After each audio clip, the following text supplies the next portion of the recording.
Don't want him to look like a monster. There you go. You should wear that to the thing tonight. Yeah. You know Scott would love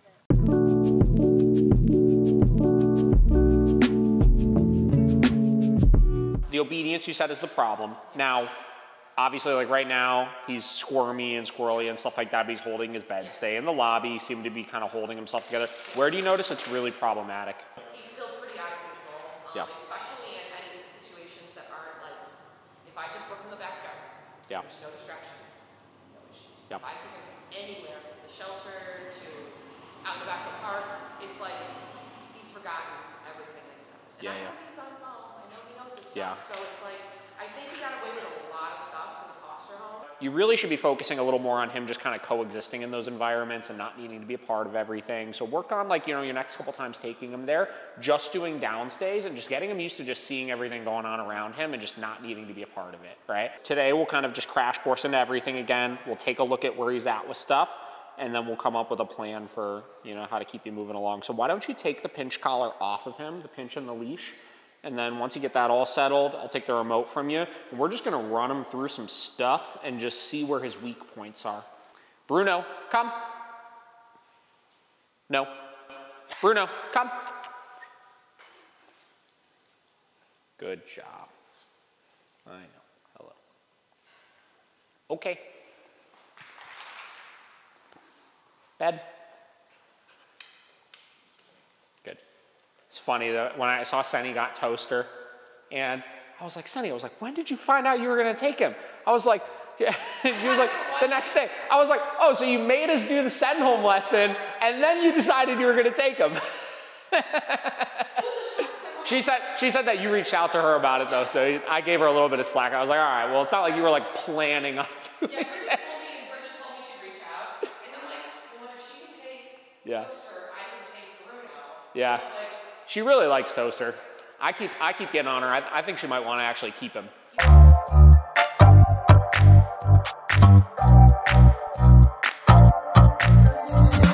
Senny, come. That's Bruno, come.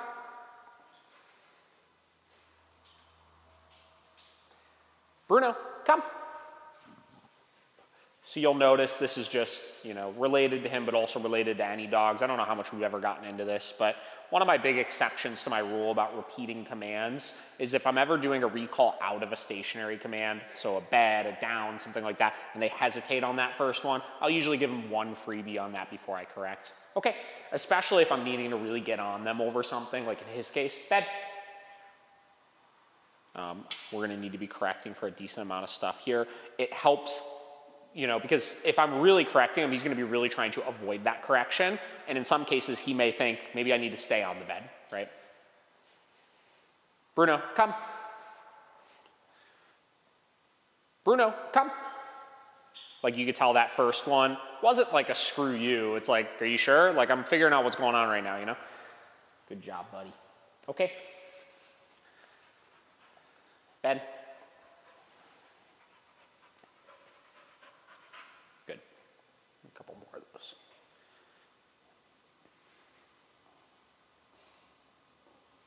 Bruno, come.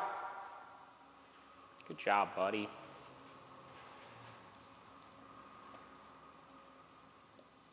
Okay. Bruno, come. There you go, buddy. Now we got you there.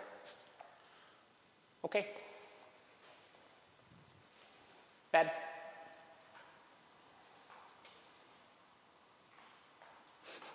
Good. So as you're working with them, and just another piece of information to help with is if there's a big hurdle you need to get past, like right there, the come command off of the bed, like he was really struggling with, try to isolate like one thing at a time that you get on, you get past, and then you let him be successful for a while with it, right? So like, let's say your downstay, let's say that's the one thing right now where it's like his downstay around high distractions just sucks, right? Get it under control, right? So work your downstay, correct it as high as you need to, as many times as you need to, until finally he starts holding it, because he will eventually. He does care about the e-collar, right? And then just get a gazillion repetitions of him doing it successfully in before you move on to anything else then at that point, right? Bruno, come. And that's what I'm doing right now, is I'm probably gonna do 3 or 4 more reps here where I just let him be successful with it. Good job, buddy. Okay. Bed. Good.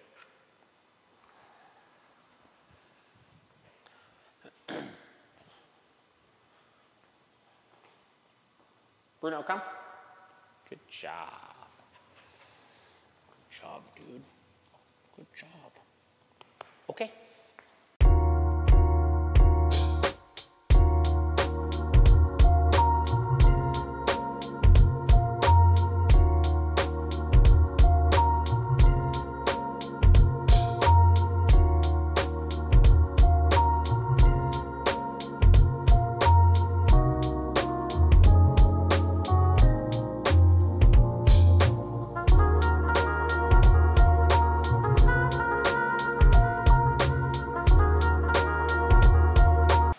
Bruno, come. Good job, buddy.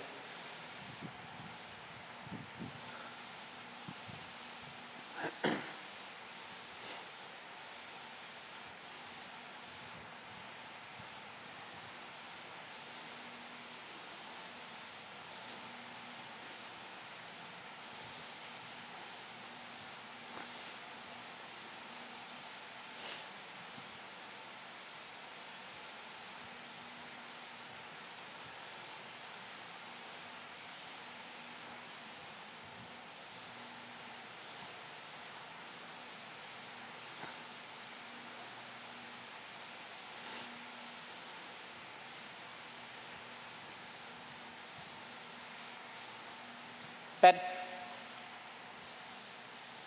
So that all looks pretty good, right? So now, not a ton of distractions by any means. We saw a couple little holes to tighten up there, which we did. Why don't you give me that slip lead back? So what I want to do next is we'll take him outside. We'll take a look at the walking.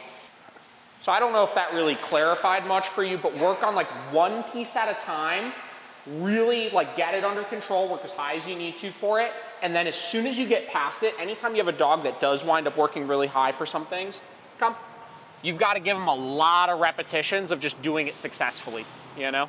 Because that's where the confidence in the command then comes in, right? We're not looking just for compliance of it, we're looking to see him confident in the choice, right? Well, we worked through a lot of stuff inside as far as just getting him into a little bit better of a state of mind. And a lot of this stuff kind of compounds on itself, where if things are messy and he's like not tuned in and stuff like that indoors, once you got to take it outside, it's even more messy, obviously. So like I said, anytime I'm kind of assessing a dog of where their training is at, after I haven't seen him in a little bit, it's kind of just a matter of just going through things just one step at a time, starting with like the easiest thing we can, and then progressively making it more difficult and just figuring out where those holes are, you know? But yeah, this looks pretty good.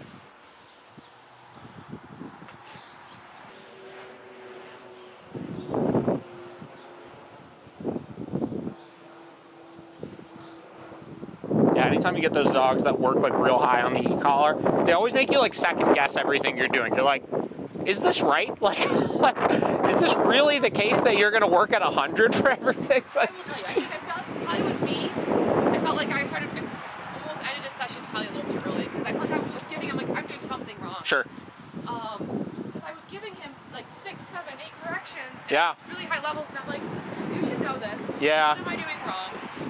Correction is high level. Sure.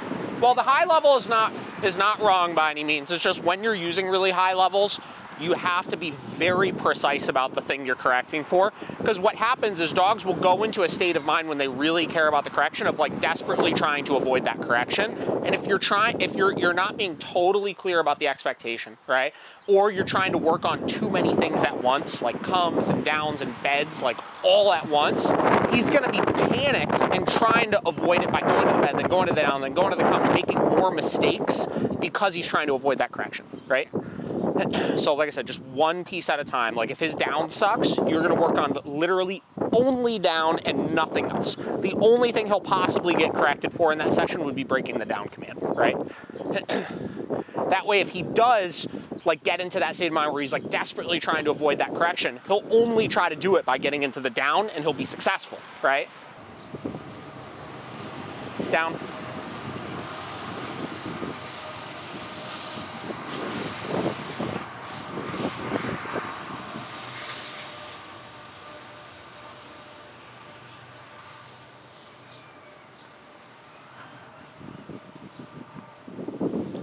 I'm also gonna kind of test these positions here, kind of getting down and patting him and making sure that he's not cueing too much off that, because he is a dog that is like keenly in tune with praise. No, down.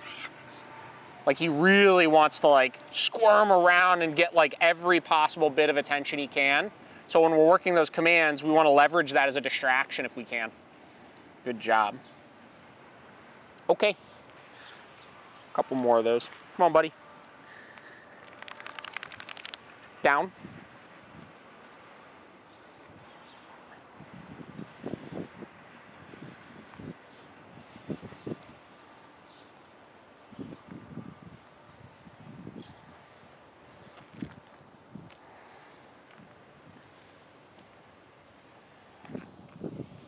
Job, buddy.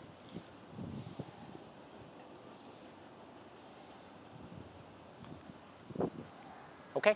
So I think you just need to be, one, a little bit more confident in being more firm with him, you know, and be very persistent of if we're asking you for a down, we're going to continue correcting until we get you into that down. And if you follow through for those first couple reps, you'll see the next handful will be so much easier like we saw, you know. That was great. And then give him a bunch of repetitions to be successful with it, you know. And if we can get him to just even out and stay kind of in this state of mind all the time, that's going to be huge, you know, because he's very capable of it, right? He just needs to realize that, like, you know, once he goes back with you, rules still apply, you know. No, this is good. This is great. This is so much better. Do you have any questions on any of that? This makes total sense. We'll just do reps. Give it a go. Basically, it seems like down to me seem to be our biggest issue. Sure. And I think all of our issues just stemmed from that. Yeah. So spend a couple days working, you know, you can even just do downs, you know? Like, don't even worry about your come commands and stuff like that. Just do like downs in your leash walking or something, you know? And really test those distractions. You mentioned like letting the dogs out into the yard was really hard for him. Guess what this dude's gonna be doing every time you're letting dogs in the yard? Yeah, right? So just, you know, put him through the ringer with it and just get him past it. So, and if you're running any more issues with him, just let me know, you know, and work through anything we need to. But I think that was a good little refresher. I think it'll be good. So. You'll do great, dude. Yeah. Okay. Thank you, David. Good job, buddy.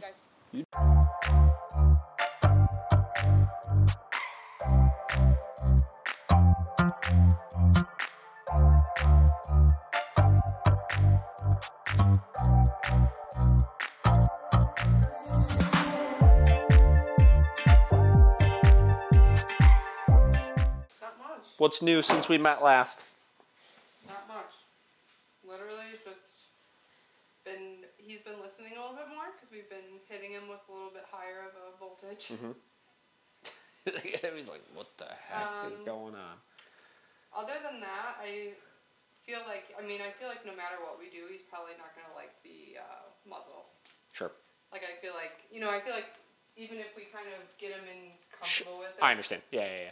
He like cowers even when it comes out. Yeah, and correct me if I'm wrong, but last time, that was the first time we really put one on him, right? Correct. Yeah, so it's only been like a week or so too. Yeah. So. Yeah, and I've only had time to do it like 2 or 3 times. Oh, I mean, yeah, he's definitely not gonna like it yet. Then I will say that, you know, when it comes to the muzzle, it really depends on the frequency in which they're wearing it as far as how comfortable they get with it. Okay. No dog is going to love a muzzle. Yeah. You know what I mean? Like the concept of this thing being like over their face and like restricting them and stuff like that, like it's weird. I'm sure it's not comfortable for them, you know? So they're not going to love it, but you will see over time, he'll get a lot more comfortable with just having it on as you use it more frequently. Like at this point, like 2 of my dogs I use a muzzle with only when we go to the vet. And at this point, put it out and put it on them, and they kind of know something's up when we take it out just because we only use it when we go to the vet, obviously.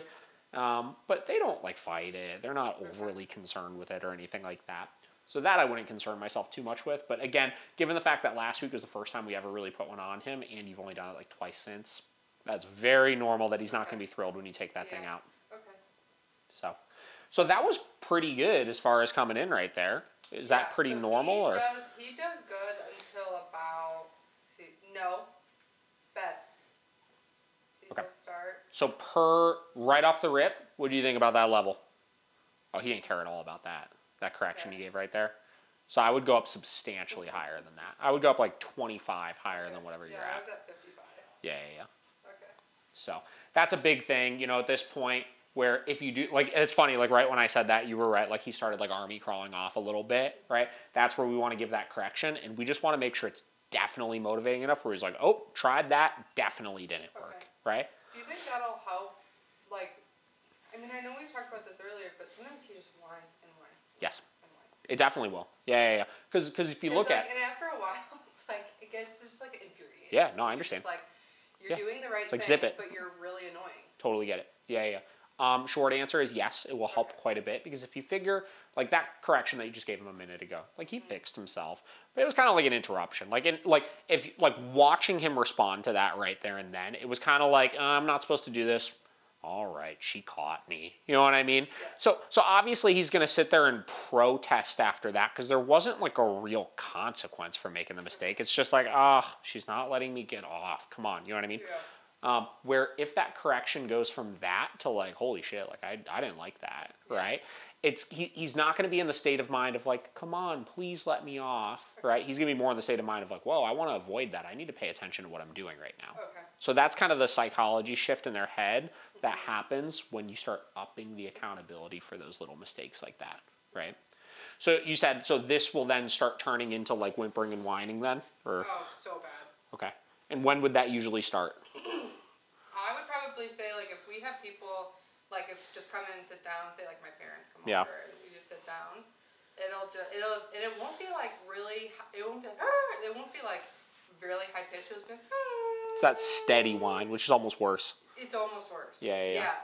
And it'll probably start, I feel like, a few minutes into people coming over. Yeah, okay. And it just maintains, and that's what I, like, yeah. It's been hard for me to decipher, like, do I correct him for that? But like you said, maybe I'm just not correcting him at a higher notion to let him know, like... You've got to capitalize on the actual mistake a little more. Right. As opposed to just interrupting it. Yeah, which is fine. Yeah. So would you say right now, I mean, we've only been here a couple minutes, obviously, but is this better, worse, or about the same as what he typically would be? It's probably about the same. I feel like if we kind of get into the room and sit down, he's going to probably Let's do it. be a little bit more. You can sit down anywhere. Sure. What's up, bro? What are you doing over there? So I'm going to kind of make this really challenging too. Like I'm like engaging with him a little bit and stuff. Like I'm not going to like beg him. I'm not trying to like force him to make a mistake, obviously. But I'm doing things that guests would generally do, which is be annoying, right? Like they'd be like, oh, you're such a well-behaved, cute dog over there. Right. You're doing so good. Oh my goodness. Can you even believe it? It's actually doing pretty well.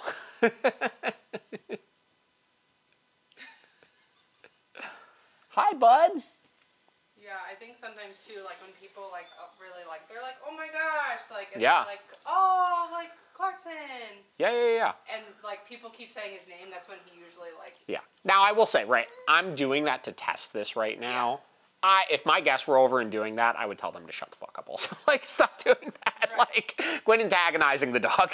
Now, getting back to the whining, right? Like, let's say, like, right now, he's doing pretty good, right? He's not really whining a whole lot or anything, but, like, I'm really kind of testing him and stuff, and he's not getting up. You know what I mean? Like, he's doing a pretty good job of holding it. Sometimes if I start noticing that they're whining, and they're definitely not breaking the bed stay, right? He's doing good with that, but maybe he's sitting up and like a little antsy on it and stuff like that. Sometimes I'll make them do a down on the bed to give myself even a little bit more of something that I can catch and correct for to capitalize on, right? You don't have to do that, right? And generally speaking, I don't do that, but with some dogs, adding that little bit of extra kind of clarity and structure into things can be beneficial. Yeah, and sometimes for him that I feel like it's beneficial for him, because even sometimes with like he'll come, but like he does so much better when we say come and he lays immediately down than sitting like at our within our space. Yeah, I mean, like there's just certain positions that are a little bit more concrete in the dog's head, you know what I mean?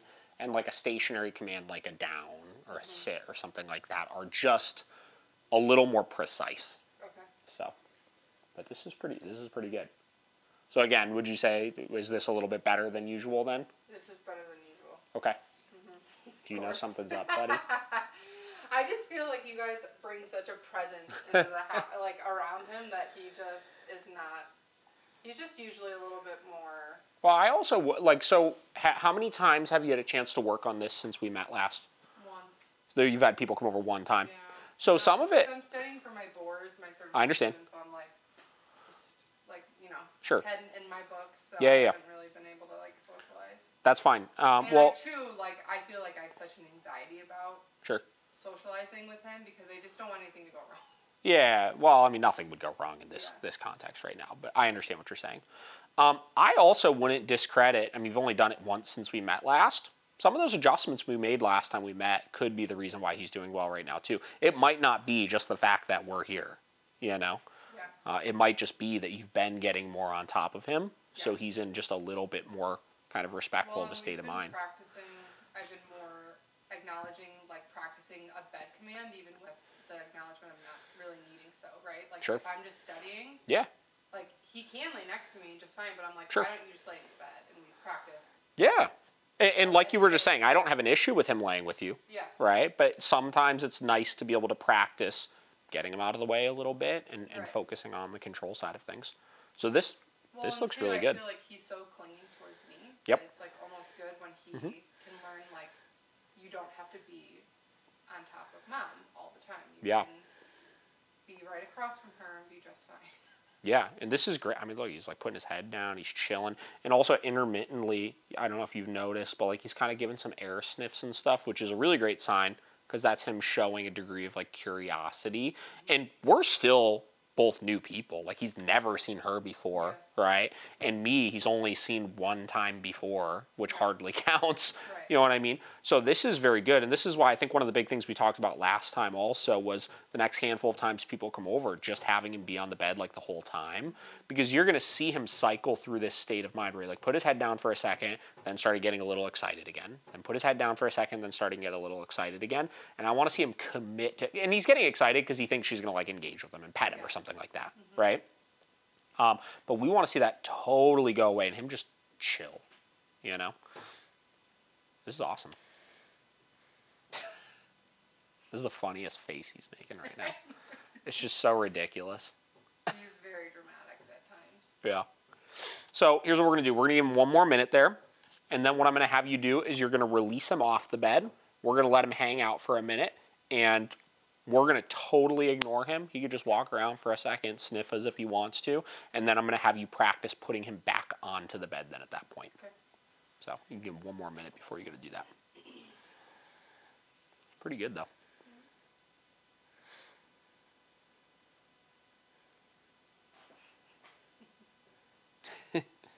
Cool. If you want, you can go and release him. Clark, okay. Okay. Okay. He's like, are you sure? Clark, okay. Just kind of, you just encourage him off of it. Clark, come here. There you go. And just let him hang out for a second. Oh my gosh. Being such a big dog, you think he would be... Yeah.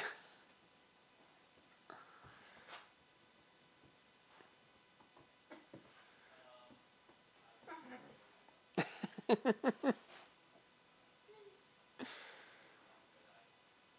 you think you're in a command? Okay. He said, I don't know what's going on. He said, I'm confused. Clark, okay. He's like, bet, that's what you want, right? And it's fine. Like I said, like if you release him and like he's just like being on his P's and Q's, that's not really a bad problem to have either. Yeah. That's no different than like when we do off leash with dogs. Like generally the first thing we really focus on with them is making sure their recall is like bomb proof. They could really focus on us. And it's funny, the first couple times we start going off leash and letting them just like go off and do their thing, it takes a couple of times before they really realize they can like go off and explore, you know? To which again, I always tell everybody it's not a bad problem to have, you know? Well, I'm like, I'm totally fine if this is where he feels safe. Yeah, then 100%. I want him to realize, like, no one's going to touch you in that Exactly. area. Exactly. Like, if you need to go back because you feel unsure, that's what I want you to do. Yeah. You No, know? this is good. So here, we'll go ahead and I'm going to stand up for a minute. Why don't you go ahead and just release him, and then you could walk over into this area. Okay. And like I said, he doesn't need to follow you or anything like that, but we'll just let him hang out for a minute.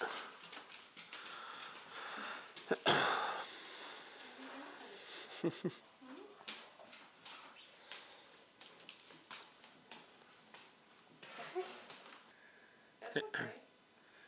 It's funny, a lot of people like in this stage in the training, where, you know, like, he's clearly being behaved right now, right? But yeah, he's kind of being like a weirdo loner in the corner, right? Yeah.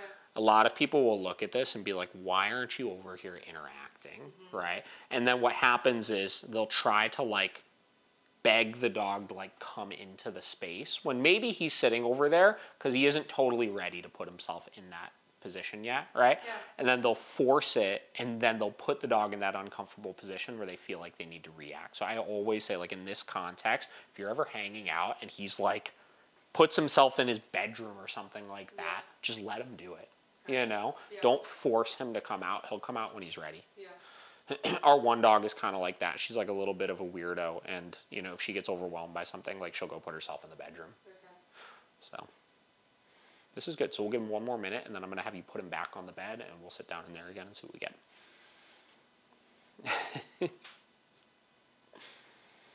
Oh, bud. All right, why don't you go ahead and put him back on the bed.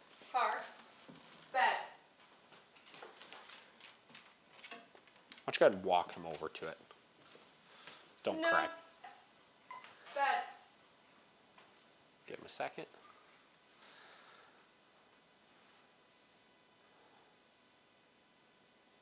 And then if he still doesn't come down, you can correct again for that. No. Bed. There, he's coming. So walk all the way over to the bed. Walk all the way over to the bed. There you go. Perfect. All right, so let's talk about that for a minute. Good. So do you generally do a lot of sending him from really far away? Not necessarily, but I would say pretty frequently if we're like cooking and he's in our way, we'll say bed. And he genuinely always goes in that bed. Totally fine. That is one thing like I would say about that he's always very good at is when we say bed, he's like, he knows it's like, we need, like, that is your spot. Sure. So No. I don't really know why he ran up the stairs. That's what I was just going to talk about, right? So a lot of people do that, right? I always say at home it's really easy to get a good send to your bed because it's generally the same bed and the same spot every single time. And usually it's the only command you work on in this area, right? It's not like you're doing all sorts of other stuff. That being said, when guests are coming over, somebody's at the front door, things like that, I try to help the dog out, set him up for success, and give a little bit more of a visual cue of me being near it. You don't have to be all the way next to it, but that was a tough one, right? Now, I don't know if he would ever need to go upstairs for anything, right? But if he was a little overwhelmed, new person's right there, I'm here, you're all the way over there, you're essentially asking him to go past all these new people to get to that bed. If he's a little overwhelmed in that situation, I can understand why he would dart up there for that. So maybe at least get like into the proximity of the bed, then give that command to give just a little extra help for it, right? Yeah. I'm all about, like I said, like if we are going to hold him to a higher standard and get more firm on him over stuff and things like that, we want to make sure that we're also kind of doing our part to make it as easy as possible for him to succeed. Okay. So, cool. Let's go ahead and sit down in here one more time. We'll see what we get. But so far, like I said, I'm not seeing any sort of major issues here. This actually looks really good, I would say.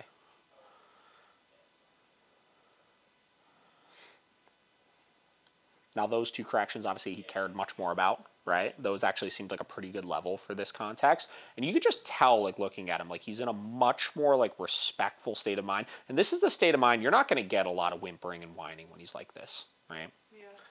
He just wants to make sure he's doing the right thing, which is the first step of getting him behaving himself around new people.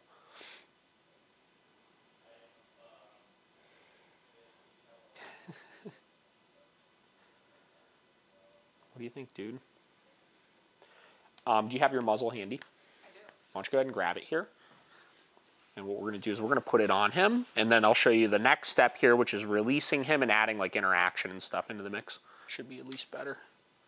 Actually, that looks all right. Perfect. Cool. So why don't you go ahead and release him off again? Okay. Cool. So these are the stages of people coming over, right? So stage one is just the coexistence side of things, right? Which is the bed stay. And that one you're going to do the most of. I really want you doing just that until he seems like rock solid, cool, calm, and collected around new people. Don't be in any rush to move to like him actually interacting with new people because you're breaking this history of him being defensive around new people, right? From there, stage 2 is we release the dog. He's free to hang out at that point, and I try to instruct the guest to just kind of ignore him. That's kind of like what we just did a minute ago, right? Where that gives him the opportunity to go sniff him, kind of be curious, stuff like that, but not have to worry about he's going to go sniff somebody, and then they're going to be like, hey, bud, right? And you can use your muzzle for that, obviously, if you want to. That one's kind of up to you based on how you think he's doing. Third stage is once he's kind of comfortable, is you add in the actual interaction into things. And from there, my biggest rule is if one of my guests wants to pet one of my dogs, totally fine. They have to call the dog over to them. And if the dog comes over, you can pet them. If the dog doesn't, you can't, right? So for example, Clark. So he came over to me so I can interact with him, right? Now, I know, buddy. Now, let's say he didn't. Let's say he stood there and he kind of was like, I don't know, I'm not ready for this. That's fine, right? He's okay to say that he doesn't want the interaction then at that point. Is this normal? This? Oh, yeah.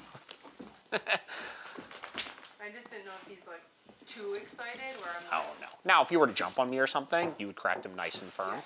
But no, I mean, he's excited, you know. I don't want to discourage excitement by any means. And some of this is just the frustration of this thing's on his face. So he's like shaking it around. He's like, get this thing off, right? Yeah.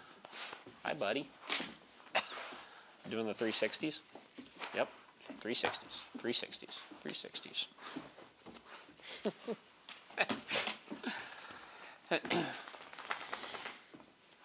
And this is where you just start developing positive associations with people, you know? Yeah. But like I said, don't be in a rush for this, you know? You gotta, the reason why he's being so good right now with me is because we focused on the coexistence, right? And because we got him into a compliant state of mind by making sure he realized there were some firm consequences for not getting into the bed, right? Yeah. And then, you know, try to instruct your guests not to be too intrusive. I'm not going to be like bear hugging him and like doing all sorts of annoying shit like that. I'm still avoiding like hard eye contact, things like that, right? I'm just getting him used to just being comfortable around me, right? Nothing scary's happening, you know? And let's say he were to go away, totally fine. I would stop petting him then at that point, right? We want to make sure the dog does have some degree of kind of consent in the interaction, you know what I mean? Right. I'm not one of those ones that's like even our first training with you guys, like, it was huge on, like, just acknowledging the respect of the dog. Yes. And I don't feel like I ever learned that my entire life. Sure. And so I just feel like a lot of people, you realize, don't also understand that. Bingo, right? So I think that's been my biggest thing of, like, we've really only had people over that I know will understand. Yeah. Do not touch him, or do not acknowledge, like, just let him do his thing. Yeah. Like, you know, it's such a fine line because, like, you know, I'm not one of those ones that's like the dog has to agree to every little thing that we get them to do or want to do with them or anything like that, right? Because, like, as the owner of this dog, right, you have to have the authority over him to be able to tell him also, you're going to tolerate this right now, right? I need you to keep it under control here, right? But if we're going to do that, and we're going to hold him to a higher standard in those situations, there are some things that I do have control over, like guests petting him, right? Mm-hmm. I don't need to have every single guest that comes over the house interacting with this dog, right? It's nice, right? Obviously, he clearly likes this interaction and stuff right now, which is good. Like, I want him to like that interaction. But I could also look at the situation and ask myself before I'm going to put him in that scenario, is he ready for it right now or not? Mm-hmm. You know? Yeah. So it's very important. And yeah, like you were saying, like people don't really understand that, right? Which is why you run into so many dog bites anymore, is because people just think that dogs should tolerate everything and anything under the sun. Even the other day, I was walking him and I'm like, it was probably like a 5-year-old girl and the dad. Mm-hmm. They're like, oh, can we pet your dog? And I said, no, I'm so sorry, he's in training. Yep. And then he was like, oh, really? Like, he was like, just expecting me to be like, oh, sure. Yeah. And I was like, people get thrown aback when you say that. I'm sorry. Like, you know. Yeah. Or like, I've had a lady like, be like, oh, can our dogs meet? I'm like, no, thank you. Like, he's in training. I'm just, like, I mean, it's not that I don't want to, you know, it's just like, no. And so, like, now it's just like, I don't know. I leave dogs alone. Yeah. It's like a whole nother. Well, even with my dogs, like, you know, like I would say 2 of my dogs are like social butterflies. Like they'd be fine in pretty much any social situation I put them in, but I don't even let people pet them when I'm out in public. Yeah. You know, there's not a reason for it. A part of the reason why my dogs are so stable around people is because I control every single interaction that they have with dogs and people, and make sure every single interaction they have with dogs and people is positive. Right? And it's kind of one of those less is more, right? Because the more you're socializing your dog, and if you're letting every single person on the street pet him, and meet every single dog out on the street, stuff like that, even though with some dogs it might be fine, you're putting your dog in a position where there's going to be 10x more opportunities for something bad to happen with new people. So you're going to follow the same rules, Paige. Am I sitting somewhere? If you would like to sit somewhere, you could sit somewhere. So you're going to call him over to you, and we'll see if he wants to. Clarkson or Clark? Clark, come here.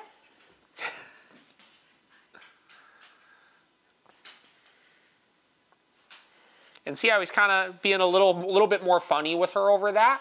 Totally fine, right? So that could have been anything. That could have just been he rather come to you, could have been he wanted to come back to me, or it could have been he's interacted with me once before, so he's a little more comfortable with me, and her over there, there's something weird about that he doesn't like. We have to respect that, right? So she stopped petting right away, and it's no big deal. So why don't you try to call him back one more time? We'll see if he does or not. Right? So see how he's kind of being a little funny about it. 100% fine. Because here's the thing. A lot of people look at that. They're like, oh, there's something. Here, you can take this back. I don't want to hold this thing. Yeah. So a lot of people will look at that and they'll be like, oh my God, something's like we need to force that interaction more because clearly he's uncomfortable with her. No, he didn't do anything wrong. If anything, he made the exact appropriate choice we wanted him to make, which is if you're unsure about this, go do something else. Yeah. Right? So that's great. Hey, come here, dude. And some of it could be also, like it was funny, like as soon as I gave her that camera, like he was kind of a little funny about that. That could have something to do with it also. We'll see some dogs when you're holding weird things, they're a little unsure, you know? Where obviously he's a little more comfortable with me, so it's totally fine. This is actually really cool to see because this is exactly how you need to be handling social situations like this. Oh, perfect. And honestly, he doesn't seem overly concerned with this muzzle. I feel so much better. Yeah. I just feel so much more prepared. Sure. Because, you know, like, Hi, buddy. You know, I am responsible in the meaning of to set him up for success, right? Exactly. And I just wanted to have, like, when we started to see it kind of get a little bit worse, and I was like, yeah. okay, we need to have a little bit more of an action plan. Exactly. And that's when I contacted you guys. Yep. Obviously. Are we buddies? Are we buddies, dude? Cool. This looks great. Why don't you go ahead and put him back on the bed? Clarkson, bed. And then you can pop that muzzle off of him.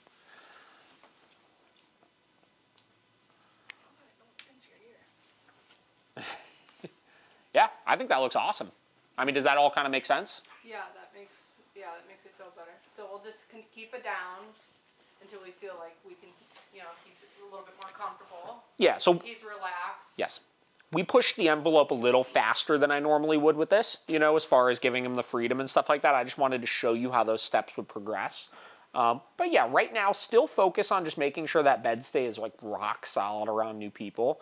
Do that for a little bit still, you know. And then once you feel like, all right, you know, this feels fine. It feels like he's comfortable in the bed stay. He's not like whining his head off on it every time people come over. He's not getting reactive or anything like that. Then you could start moving to those next stages with things. And just use your muzzle until you feel really comfortable with that. And every time you stack getting back... Really just releasing him off the bed. Yep. Just letting him starting with just letting him do his thing, and then once he's totally comfortable with that, if somebody wants to interact, they can call him over. Okay. And again, we're giving him the choice then at that point. You can go over if you want to. If you're not ready for it, stay there, and that starts confirming in his head that if he's not ready for it, people aren't going to force it. And then he just doesn't need to be like defensive over it. Exactly, right? So we're teaching him healthier alternatives to cope with that stress, right? And we're using that call over as like our barometer of if he's stressed or not. No, that's perfect. Looks great. Is there anything else you want to look at, or does that kind of answer your questions? Yeah. I know it was kind of short and sweet, but I think we kind of covered the things we needed. I think that's perfect. Because that's really, I mean, really that's our biggest thing with him, was just, you know, other than that, I told you. Look at him falling asleep. The original training, you know, has changed Yeah. his life and on my life. Sure. Yeah. You know, I was like, I've been telling him, like, every time we're gonna go to American Canine. Yeah. It's just, walks are amazing. He's fine in the yard. He's fine, you know. Yeah.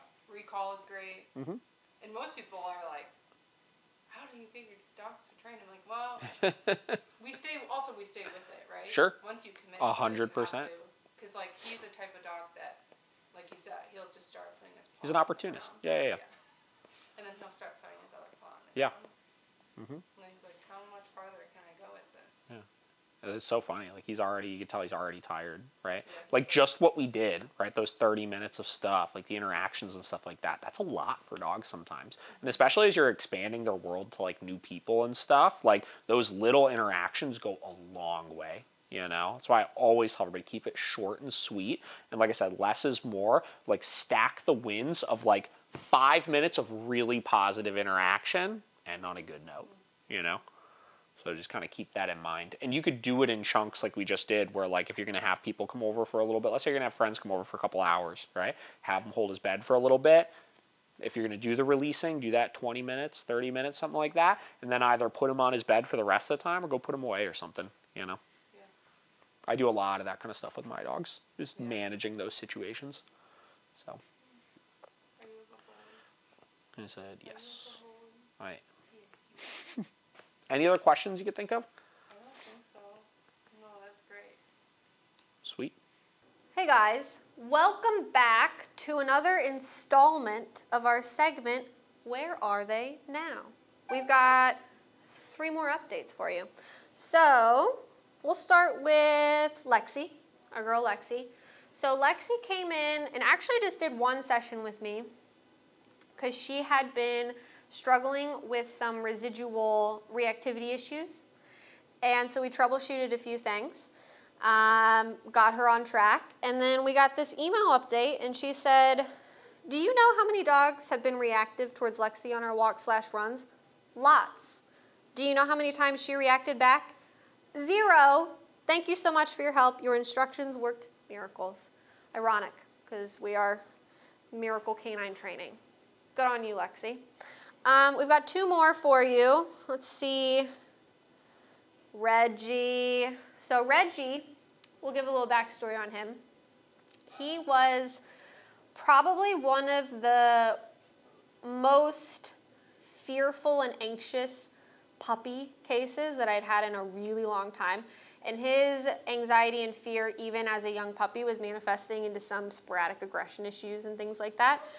So she literally couldn't have anyone at her house. It was like a whole thing. Lots of reactivity on walks, all that kind of stuff. So we got an update from here. And she said, I just want to tell you, yesterday we threw the biggest party Reggie has ever seen at our house. And he did amazing. He stayed in his crate for the first half of it. He did need 1 correction while he was in his crate because a child surprised him. She said, but then he calmed right back down and he rested quietly in his crate. She said, once the little kids had left, then we let him out and had him muzzled for a bit, and then we were able to take the muzzle off. One thing I would like to point out here that's incredible management on her part is that she went along with our advice on like strange children. Doesn't need to be out. Doesn't need to be out around strange kids that you don't know. So that was perfect management on her part to have him stay in the crate until the kids were gone. And then when the kids were gone, she came out, she started him on muzzle. Again, great management on her part, setting him up for success. And then once he got comfortable and things were going well, she went off muzzle. And she said he was perfect. She said, I honestly never thought I would ever be able to have this with him. Thank you, you saved us. So amazing. Love that for you, Reggie. I miss you. And he's coming for boarding soon, so I'll get to hang out with him. And now we have 1 more, Mr. Tony. So Tony was actually a winner of a raffle. And so he got 4 sessions with us, okay? So a shorter modified program, and he was just a run-of-the-mill puppy, basic puppy issues, demand barking, biting, jumping. And then we wanted to do like some basic commands and obedience stuff and everything. But she was like overwhelmed with this dog. What actually ended up happening, I believe, is that who won the raffle gave the coupon to her because they were like, you need this more than I do. That's how much everyone in her workplace knew that she was struggling with this puppy. So she came in for her sessions and she said, hey Michelle, Tony is still doing wonderfully. The kids and I and my boyfriend all love him so much. And that's important because there was some tension in the household. Okay, between the dog and some people because they were just kind of over it a little bit. So that's great. Everybody's on the same page. She said that, let's see, where was I at? Oh, she said, we took him camping with us and he did amazing. Stayed right with us on our campsite. No barking. Just a joy to have around. I'm so grateful to you for your training and guidance because we all feel like we couldn't have asked for a better dog. She also said, we're right in the neighborhood and I've seen you and other Miracle Canine staff doing the walks at Cadell. And I'll definitely be using you for any boarding or anything we need in the future. So that's a pretty awesome update. So even with a really short modified program with a puppy, we at least got them started and gave them the tools so that they could enjoy their dog a little bit more, which is the whole point of getting a dog, you know? But yeah. Thanks for joining me on my segment of Where Are They Now? And I'll probably be outsourcing to some of our other trainers, to their clients as well, to see if any updates they're getting we can also include in this segment. Bye, guys.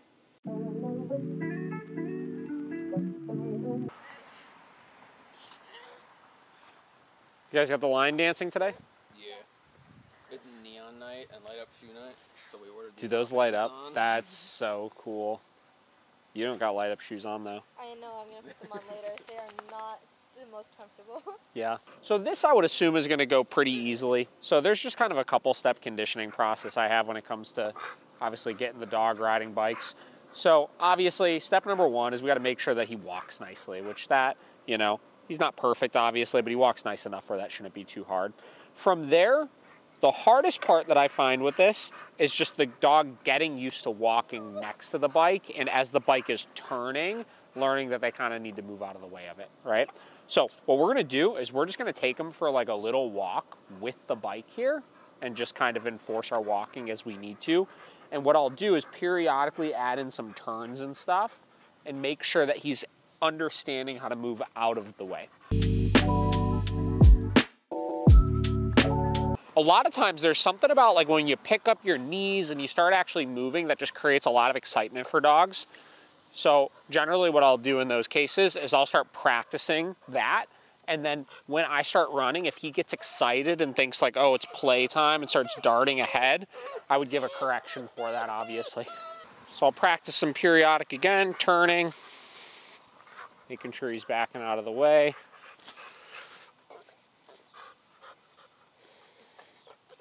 Turning. And notice I'm kind of like walking into him with it because the goal of this is that he's learning that as this comes in front of him to heat out of the way of it, just like he did right there, right?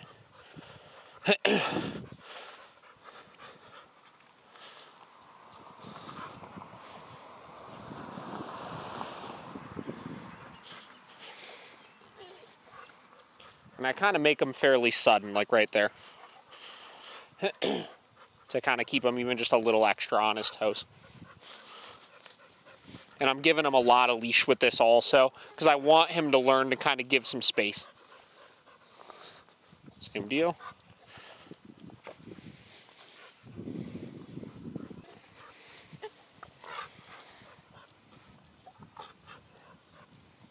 One more. Very good. Okay, so that looks pretty all right. So next step is getting him used to riding next to it, but just at like slow speeds. So what I'm gonna do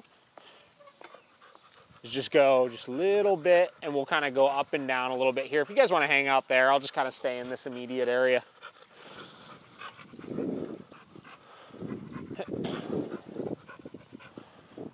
Same deal with the turns.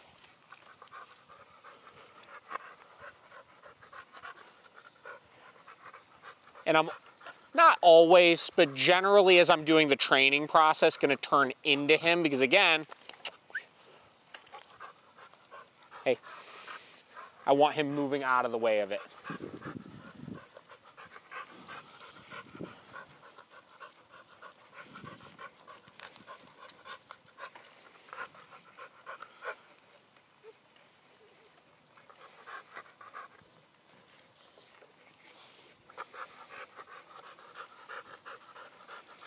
I'll just do a couple more laps up and down like this.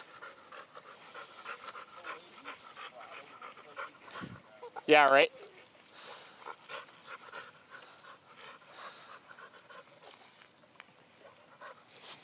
There we go. And notice he kind of got bumped with the tire a little bit there, and then the second time I went to turn, he really backed out of the way. So it's kind of self-correcting a little bit.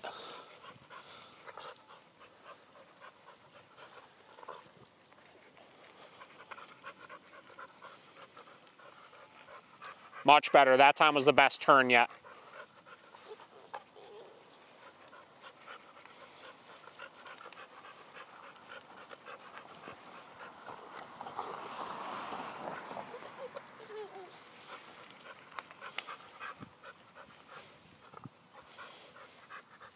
Very good. All right, so I'm gonna take him down to the corner here and then turn around and come back, and we're gonna go a little faster this time.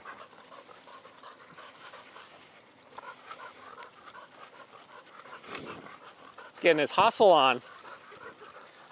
Now before I make those turns as I'm moving at a higher speed, I'll slow down a little bit. Hey.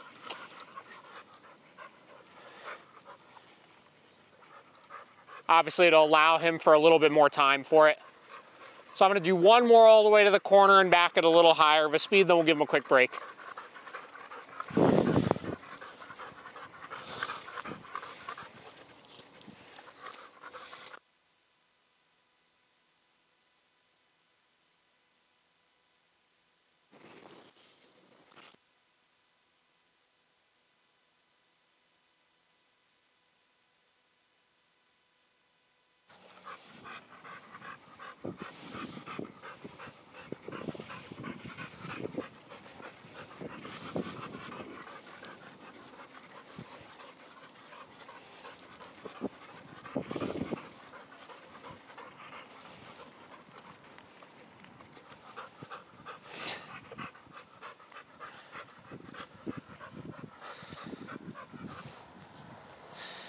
Good job, dude. Hey. Good job, buddy.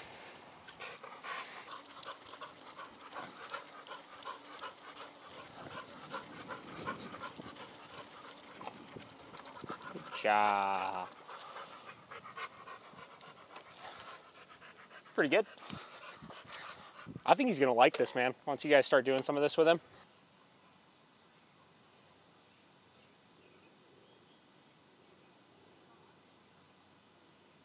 Nice.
All right, what we're gonna do now is just go for just a real quick, nice, easy walk, just kind of let them cool down a little bit. So if you wanna grab your stuff, we'll start taking them back that way.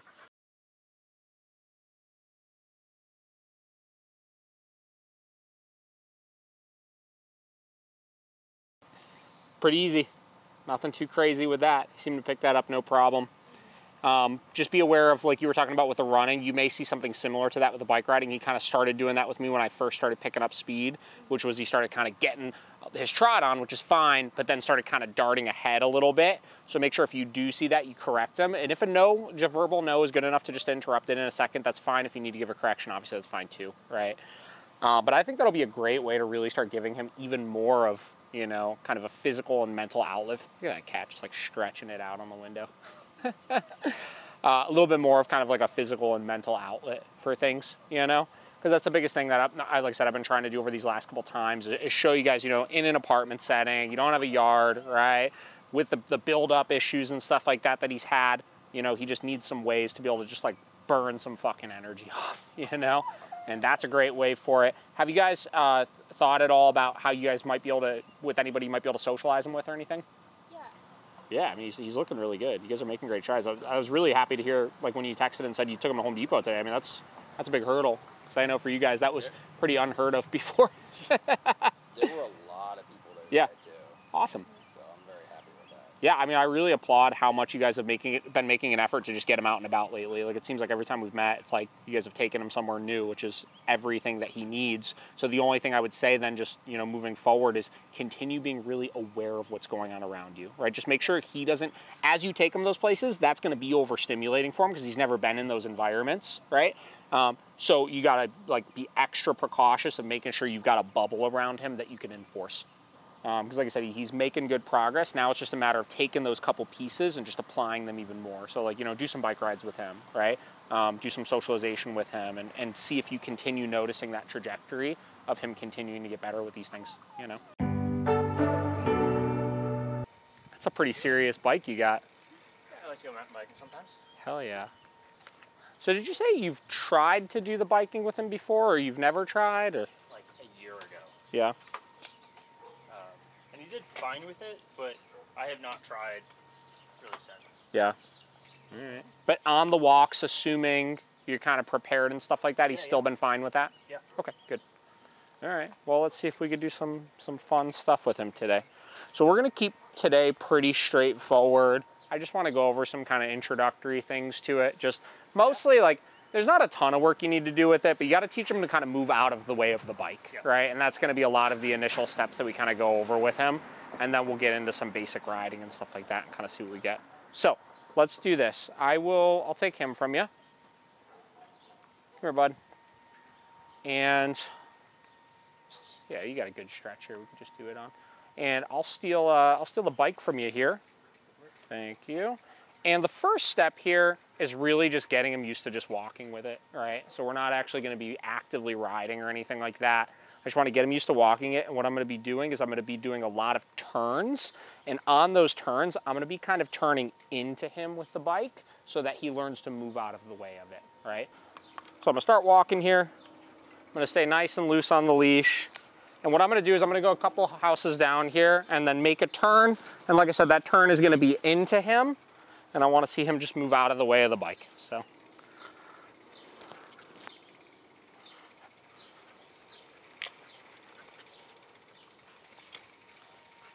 I'm doing a fairly sharp turn like that. And notice it going in front of him quickly is what kind of gets him to move out of the way, right? So we're doing this in a controlled way before we're actually moving and he's going to get like ran over by it or anything.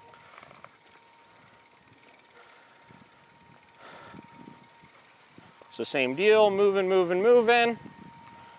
Start my turn and looking to see him move out of the way of it. We're just going to do that for a little bit to start.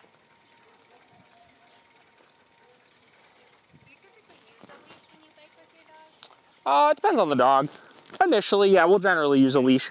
Now, you're not going to be like, when you first start doing this, you're not going to be like hauling ass on this thing with him, right? You got to get him really comfortable with it first, and obviously you want to stay safe with it and stuff. Same deal, turning.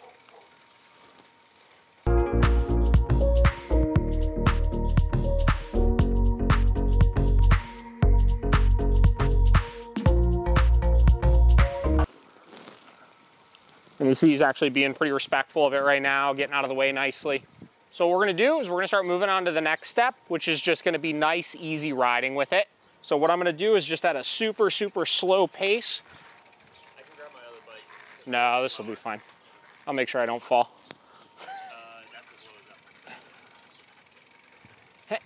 And again, really slow pace to start. And then I'll be doing really slow, wide turns.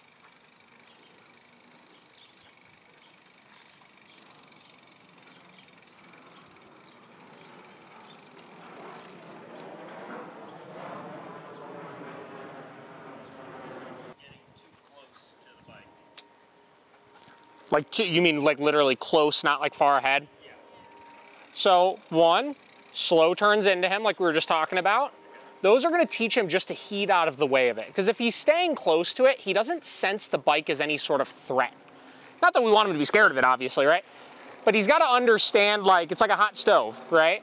So doing it in a controlled way, nice and slow, where if he does get like a little bump or something, it's not gonna like hurt him or anything like that, will help him to give you a little bit more space while doing it. That's why I do a lot of turns initially as opposed to just going straight, right? And you see he's actually staying fairly wide, right? He's doing a pretty good job of it. So same deal, turning in front. No, definitely not for this. Yeah. This is definitely where you want a nice long-ish leash. So I'll do one more lap up and down.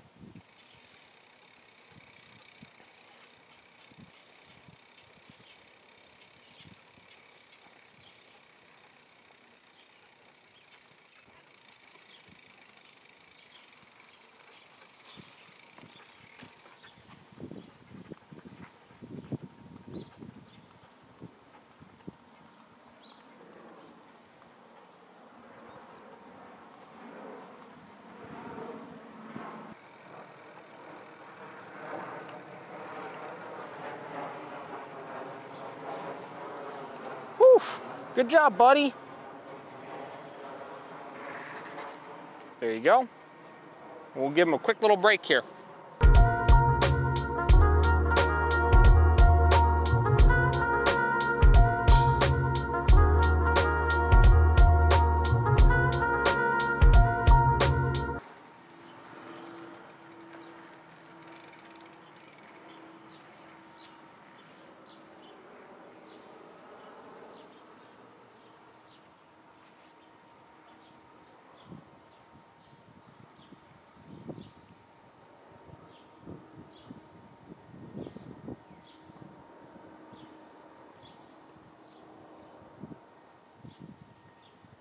Look at that trot. It's a happy dog right there. Oh yeah. I think he'll really like this. I think I was just saying, we did this with a dog yesterday also. And you could just see in this dog's face, he was just like so thrilled, you know? Because they live in an apartment setting also where they don't have like a yard or anything. And he's also kind of like Huber, very high energy dog, you know? And they have a hard time finding outlets for him, so. Yeah. Yeah. How much X? And they're like, oh, if you walk him once a day, it's fine, which we do, but we're like, he needs so much more Yeah. than that. That is not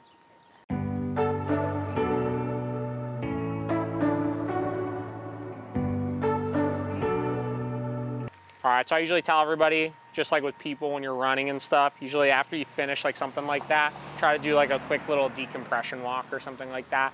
So what we're gonna do is we're gonna do that now just to let him cool down. So we'll just take him around the block real quick. Well, look at it this way, right? So like when I was a kid, people that I knew that had dogs didn't take them anywhere, right? Or if they took them somewhere and their dog barked at another dog, they didn't think twice about it, you know?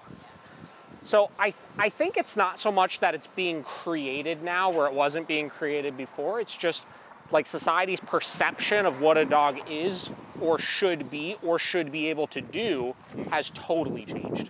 You know, and even things like, even more serious things like dog bites, right? Like I tell people all the time, like when I was a kid, I got bit by one of my friend's dogs when I was really young, like probably like 8, 10, something like that. We were at a pool party, it was hot out, little dog laying in the corner, and I went up to go pet it and it nailed me right in the hand, like pretty good too. And I remember my parents were like, why the fuck did you pet the dog? You know, like it's hot out. Yeah. The dog's trying, like minding its own business over in the corner. Like, why did you pet the dog, right? But now, if that same exact situation happened, people would be in a tizzy over it. So it's like, it's funny. Like, I think we find ourselves as trainers, like playing this balancing act of, you know, helping dogs adjust to this like new world or new way of life for them, while also helping owners to realize like they're still dogs. Well, less even than that, they're not robots. You know, like they're animals, like, and they're pack animals, right? And there's gonna be things they don't like. And the only way that a dog can possibly say when they don't like something, barking, lunging, growling, biting, right? Good job, buddy. That was pretty good. Cool. Yeah, give some of that biking a go. I think that'll be good for him. Another little outlet that you could start taking him on. Absolutely. You know, sounds like the other stuff is still moving in the right direction. You know, even if it stays consistent where it's at right now, at least it's a little bit more manageable for you guys, you know? So.